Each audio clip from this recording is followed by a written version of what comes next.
আমাদের যে সমস্ত ভাইদেরকে পাখির মতো গুলি করে আগুন দিয়ে পুড়িয়ে হত্যা করেছে তাদের বিচার এই অন্তর্বর্তীকালীন সরকার থাকা অবস্থায় যেন কইরা দে।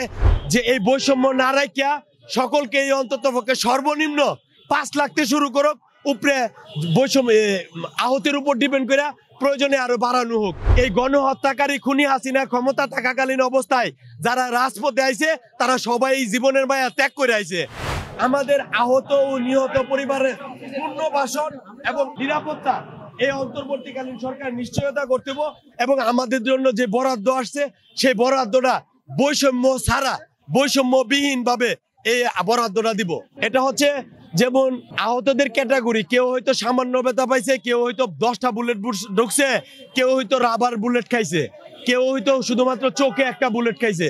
তো তাদের ক্যাটাগরির উপর ভিত্তি করে সরকার কইছে 1 লাখ থেকে 5 লাখ টাকা দিব। আমি বলতেছি যে এই বৈষম্য না রাখিয়া সকলকে এই অন্ততপক্ষে সর্বনিম্ন 5 লাখ থেকে শুরু করুক, উপরে বৈষম্য আহতের উপর ডিপেন্ড করে প্রয়োজনে আরো বাড়ানো হোক, কিন্তু সর্বনিম্ন 5 লাখ করা হোক। তারা তো মরতেও পারতো।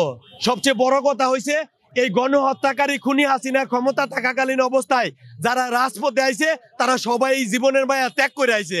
এখন হয়তো কেউ ব্যথা পাইছে, কেউ মরে গেছে গা, কিন্তু প্রকৃত অর্থে তারা যোদ্ধা, তাদেরকে সমপরিমাণে সম্ভাবনা দিতে হবে। যারা মারা গেছে তাদেরকে 30 লাখ করে সরকার ঘোষণা করছে, তারা আমাদের শহীদ ভাই, তাদেরকে আরো দেখ, এতে আমাদের কোনো ব্যথা নেই। কিন্তু যাদেরকে হত্যা করা হয়েছে তাদের বিচারটা এই অন্তর্বর্তীকালীন সরকার থাকা অবস্থায় করতে হবে।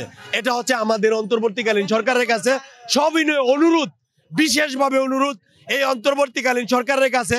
এই গণহত্যাকারী খুনি হাসিনা ক্ষমতা থাকাকালীন অবস্থায় আমাদের যে সমস্ত ভাইদেরকে পাখির মতো গুলি করে আগুন দিয়ে পুড়িয়ে হত্যা করেছে তাদের বিচার এই অন্তর্বর্তীকালীন সরকার থাকা অবস্থায় যেন কইরা দে, অন্যথায় এই অন্তর্বর্তীকালীন সরকার আল্লাহর কাছে ঠেকা থাকবো।